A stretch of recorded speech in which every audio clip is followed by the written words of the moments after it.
Good morning. My name is Gigi. We are looking deeper. In 25 August 2020, after Prophet gave the message to the Prime Minister of India that the border conflict it affects both sides in India and China, I pray for God's wisdom. Prophet speak that it continue to affect both sides in China and India more than what you are going to gain. Amen. The India-China Working Mechanism for Consultation and Coordination meeting concluded a short while ago. India has issued a statement on the meeting saying that there were frank discussions and that the two sides had attached importance to the meetings between the two defense ministers and the two foreign ministers held earlier this month. Now, they also noted that the agreement between the two foreign ministers in Moscow should be sincerely implemented to ensure disengagement at all of the friction points along the LAC.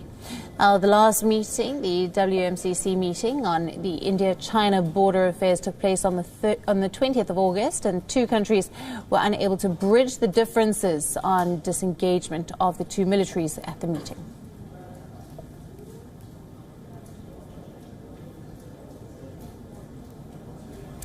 Now, WION's principal diplomatic correspondent, Siddhant Subal, is live with us for more on this. Good evening to you, Siddhant. Now, the India-China Working Mechanism for Consultation and Coordination, this meeting has just concluded. What are the latest updates that you have for us?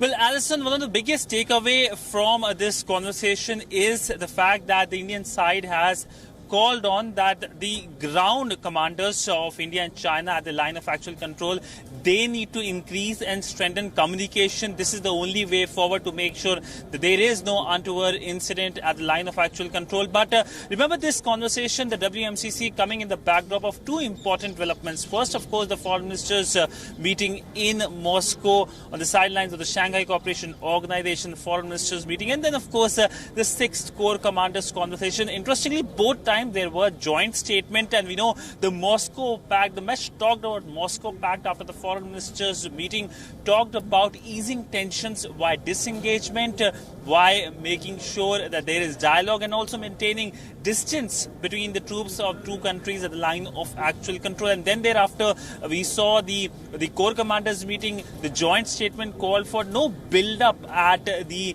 line of actual control, that both sides will not send more troops, but largely what is the top concern from New Delhi's side is disengagement by the Chinese side, which of course hasn't happened as of now. And of course we know that winters have fallen in that part of the country at the line of actual